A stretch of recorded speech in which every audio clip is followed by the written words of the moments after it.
Hello fiber friends! Welcome to the Jilly and Eve channel, where I spin yarn and I make things from yarn. And wool.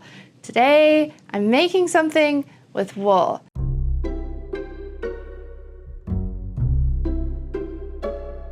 I found this jacket at a thrift shop. It is a black jean jacket. It is from Old Navy. It's a size extra large. I got it for $20. So, I mean, $20 for a jean jacket, it's not the greatest quality brand out there. For what I'm about to do to it, I think it's okay. I think it's gonna be fine. And I won't cry as hard if this doesn't turn out. We'll have to see. Before we get into the project, I want to take a brief moment to share with you something that I have been using in my daily routine that I'm genuinely loving. I've partnered with Wild for this video to tell you why Wild's deodorant is hands down my favorite deodorant. Not only does it come in a sleek, reusable case that looks great on my shelf in the bathroom, but their scent options include sensitive formulas, which are fresh, long-lasting, and they smell great. As someone with sensitive skin and a sensitive nose, Wild's scents have been very enjoyable, and their formula is incredibly gentle on my skin. Wild has been part of my daily routine for several months now. The first case that I got for them is this purple one with black cats on it, and it is so cute. It makes me happy. For this partnership now, Wild has generously sent me this limited edition case with these cute little birds and flowers on it. So now I can keep one in my gym bag and one in my bathroom, which is just perfect for my routines. Let me quickly show you how easy it is to replace a refillable cartridge in these cute deodorant cases. First, twist off the bottom of your case to remove any empty refills. Then just pop in one of Wild's plastic-free refills. It'll click back together and then you're good to go. It's simple, mess-free, and honestly, it's pretty satisfying every time I do it. I kind of look forward to it because I'm just a nerd like that. And I'm always looking forward to trying a new scent. Wild's deodorant is free from aluminum salts and parabens, certified vegan, and Leaping Bunny, which is cruelty-free. I also love knowing that every purchase from Wild helps to keep our planet wild. Get it? Wild. Every time you purchase from Wild, a tree is planted in partnership with On a Mission. And since they began, Wild has prevented 1.6 million pounds of single-use plastics from entering landfills. So if you want to make a sustainable switch to Wild deodorant, now is the perfect time. Use my code JillianEve20 to save 20% off of all of Wild's products. But hurry, this deal won't last long. Click on the link in this video's description to learn more about Wild, their mission, and join me on a sustainable journey to a fresher me, maybe us, and a healthier planet. All right, thank you so much, Wild, for this partnership. Let's get back to this needle-felted, upcycled jacket. I have scoured the internet looking for ideas that would spark some kind of creative vision for what I could felt onto this jacket. And I went through a bunch of ideas. But there's another problem with this jacket that made choosing a motif to go on it a little bit challenging. And that is, the back of the jacket is seamed down the middle. So it's like two pieces together, and then it has like the yoke part up top and then the collar. Is it flat felled? Is that what that is when it's got the double lines? You know, like jeans and jean jackets have the very thick seams. So because I'm going to be needle felting this, those needles are not going to be the right gauge or strength. I don't have the strength to punch through the seams on a denim jacket. So I needed to pick something that wasn't like symmetrically centered, because it's going to have a black line essentially running through the middle of it. So I thought I need to find something that isn't gonna be like a sheep that I'm cutting out the center of his face, because that would look weird. And I started looking at fairy tales. I was thinking I could do like a Rumpelstiltskin thing. I could do like Rumpelstiltskin on one side and the Miller's daughter on one side. I thought that would be really cool. was kind of digging out some of my vintage fairy tale books with the artwork to get inspired by that. And then I was like, man, I really want to do this, but again, complicated. So I didn't want to just do a rush job to get the project done quickly for the video. I want it to be something I'm really gonna be proud to wear and enjoy, but realistically, I don't have weeks and weeks. I can plan a weeks and weeks project for the future, but that's not what time resources I have right now, and I don't want to get myself into a project that I'm just gonna have to put aside and it's gonna just live in the unfinished objects bin for forever. That I don't want to do that to myself. So because I was in the mythology stuff, I started looking at the Norns, and then I started looking at the Fates. And then I was like, okay, so, you know, the Fates are always seen personified in like sculptures and tapestries and paintings and sketches and artwork and stuff. And so what the Fates are, 3 women, one is spinning the thread, and that's like the person's life. And then one is dividing out the thread. So it's like some people live longer, some people don't live as long, some people have a happy life, some people have struggles, you know, and it's like she's just kind of dividing all of that out. And then the third fate has the scissors. And so when she cuts the thread, that's the end of the lifespan of whoever was being represented by that thread. It's, you know, it's kind of this cool like metaphor to look at the creation of yarn and the creation of life, and there's so much of that overlap where the thread becomes a metaphor for life in multiple cultures. I think that's so cool. It just, again, reminds me about how connected people were to the textiles in their daily lives. And the Fates are fun. Like, who doesn't love taking a concept and personifying it, right? I love that. It's fun. I thought on one panel on the back, I could put the distaff and the thread going around, and then I could have the spindle. And then on the top, where the back top yoke part is, I could put a pair of scissors there. I think this could be really, really cool. I will also need to be careful about anything that comes low enough to end up underneath the belt, because this kind of abrasion could really mess up the felt. And then the other thing is, if I go lower than the belt, it could be something that I end up sitting on, and then again, it's gonna have abrasion, especially on the inside from just the stress of sitting on top of it. I think that means I need to keep everything above the line of the belt. So it's all gonna need to be up here and here. These are the materials we're gonna use today. Heidi Feathers sent me this. Heidi Feathers is a shop in the UK, and they have felting supplies. So I have this whole big felting kit. It is full of all these different color palettes. So bright, bold kind of jewel tones, this fun blend. These are a little bit more muted, a smidge. We've got these very like neutrals. These make me think of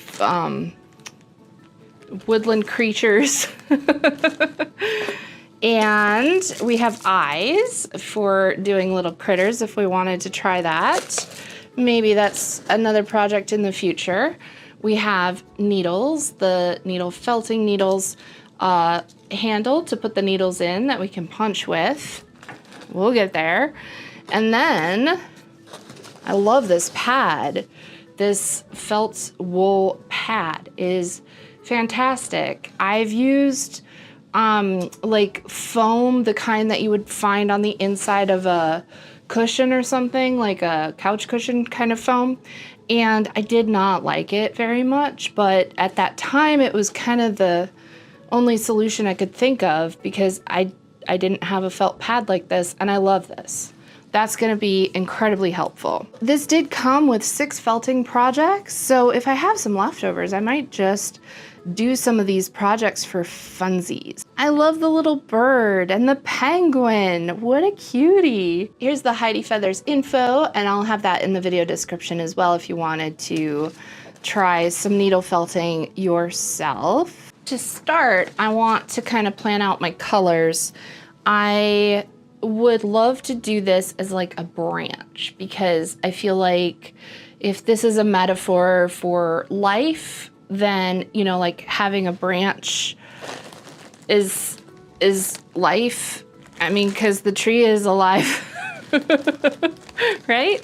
Are you with me? I think that there is some really good brown wool in here to work with for doing a branch. I don't want to go too dark because that's not going to contrast enough with the jacket. I am going to go with these for my branch, and I will get some of this green because this looks like, to me, this looks like it's almost a yellow, like it's a very spring, things are blooming kind of fresh green, I think. And then to do highlights for that one, I'm gonna break into this bundle, and I think that'll work really well for that. That's my branch. What am I going to do for this? I think this thread is gonna represent me, so I'm just gonna make it pinks and purples because these are my colors. I think that's beautiful. That's really pretty. Oh, here's a light pink. Maybe that's just what it needs, a little light pink. And that can highlight some of the fiber coming down here. Okay, and then it's gonna come here. This is gonna have to be the same color as what's on the distaff, because if it's not, it's just gonna bug me.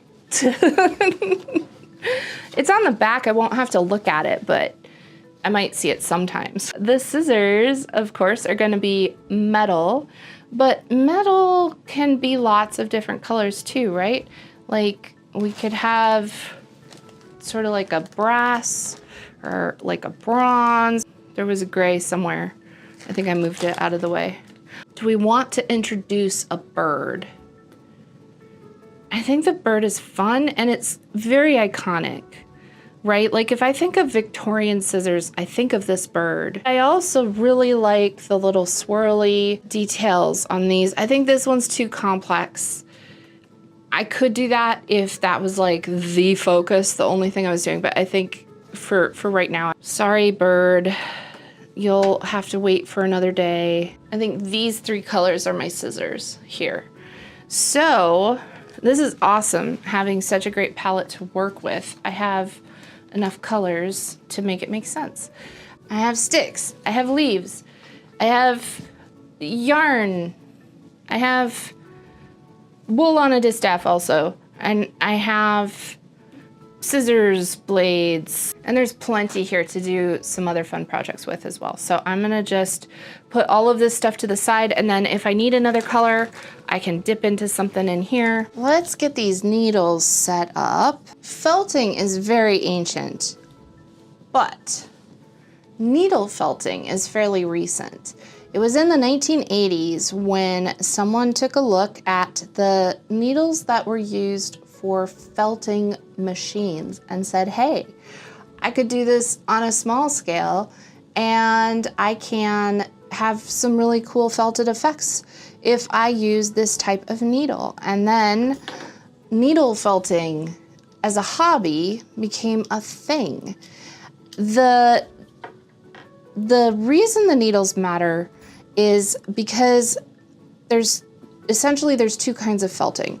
There's wet felting and there is needle felting, which is kind of like dry felting. Have you ever stopped to consider how you can get acrylic felt from the craft store? Because the reason why wool felts is because of the scales on the individual fibers of wool. When you put those under heat and abrasion, they kind of lift up and then rub onto their neighbors and get tangled up, and then they kind of close down and everything shrinks and gets smaller, right? Like think about the time you left your wool sweater in the dryer and it came out toddler sized when it was done drying. That is felting. And once it has felted like that, it can't go back. That's it, you're done. With needle felting, you're not affecting any scales on the fiber. You are simply tangling the fibers into themselves, or as I am about to do, into fabric. So this has little barbs on it that when you stab it in, it grabs the individual fibers of the wool, or it could be acrylic or anything else, because you are not limited to wool with needle felting needles. And so it's tangling it up into a mass. You can felt it further after that. You can get it wet and soapy and rub it if it's wool, if it's a wet feltable wool, I should say, because some breeds of sheep, their wool specifically resists felting, like the down breeds are one to watch out for if you want a wet felting kind of action to take place.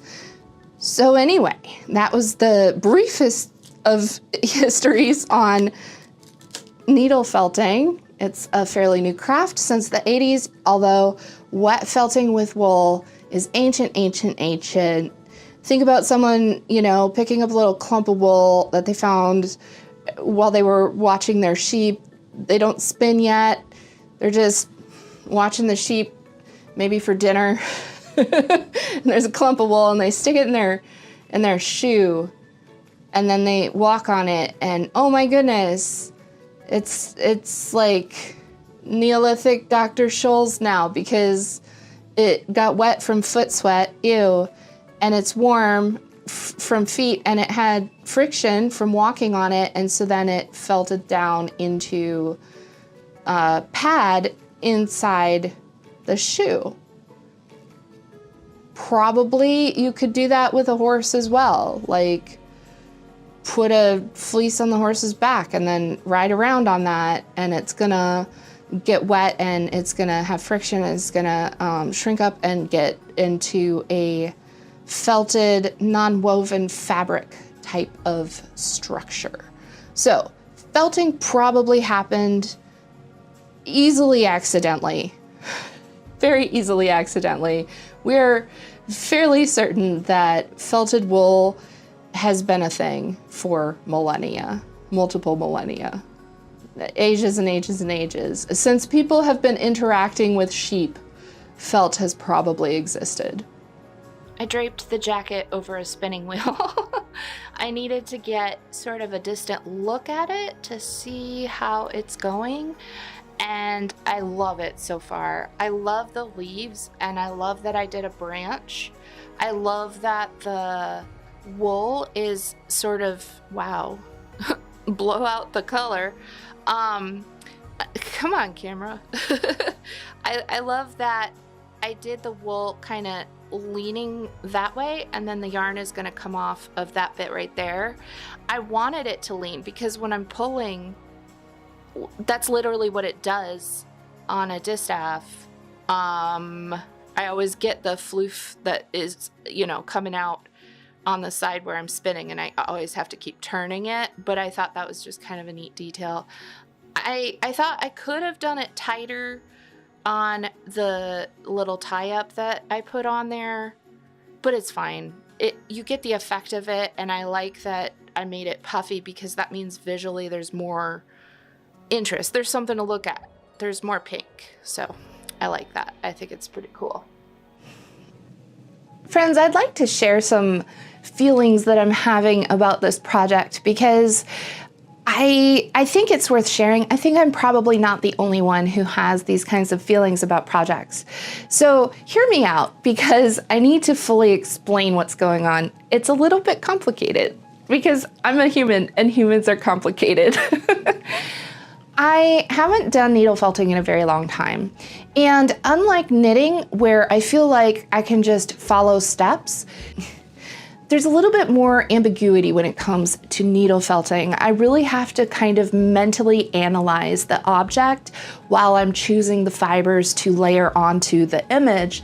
And it's one of those projects where you're looking at it so up close that you stop being able to see what it is. And then if you come back to it a day later, or maybe if you take a picture of it, have some time away basically, and then look at it from a distance, it's like, wow, I made that? What?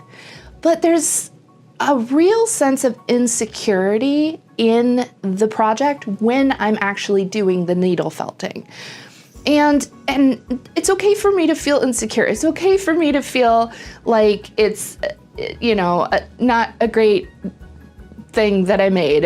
I'm not an artist, that it, you know, I see all the flaws of it and that makes me feel like it's not good enough or something. It's okay for me to feel like that, but I have to also be clear that there's another part of me, a very logical part of me, that looks at it and says, like, objectively, that is good work. You did a good job. So I'm not fishing for compliments here. I wanted to share that part of this sort of project with all of you, to know that if you feel insecure about your work, you're not alone. And even when people around you show up and encouragingly say, but it looks so good, I could never do that. How did you have the patience? How did you figure that out? How did you do that? How did you learn? You know,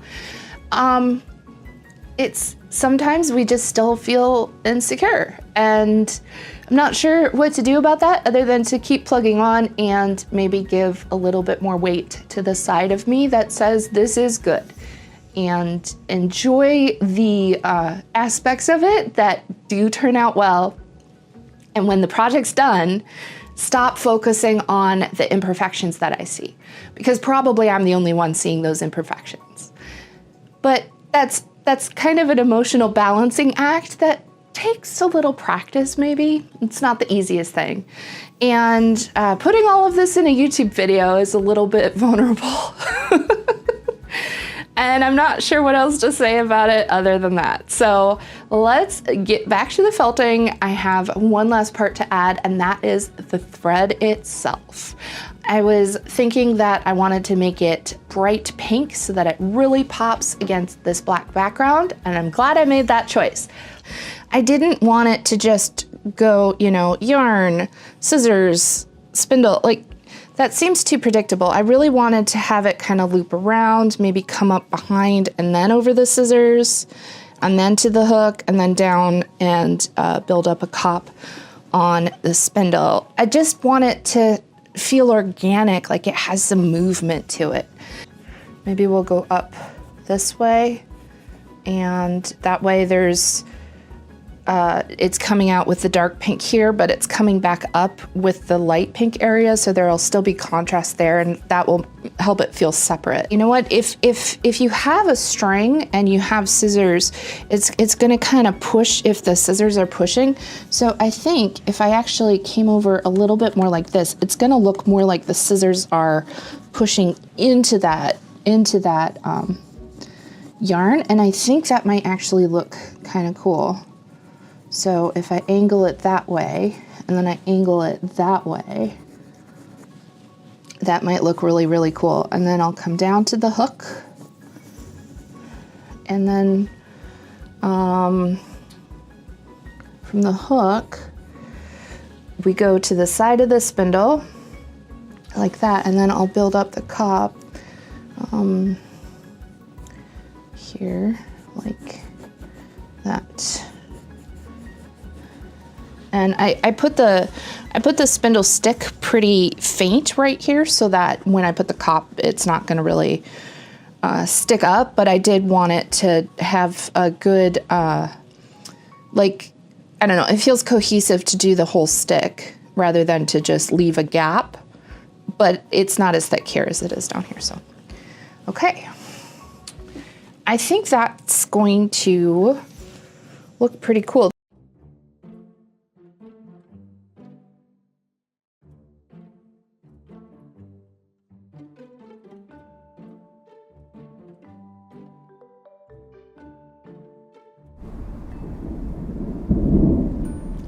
There's thunder and lightning outside. It's very dramatic for this reveal, but it feels appropriate. I've been stabbing this jacket for 3 days now, and I had a lot of insecurities along the way, but in the end, I'm really happy with the way that it turned out.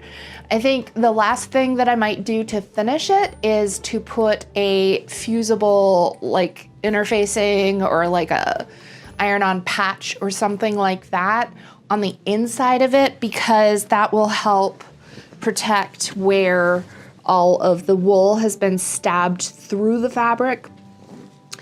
And other than that though, let's take a look.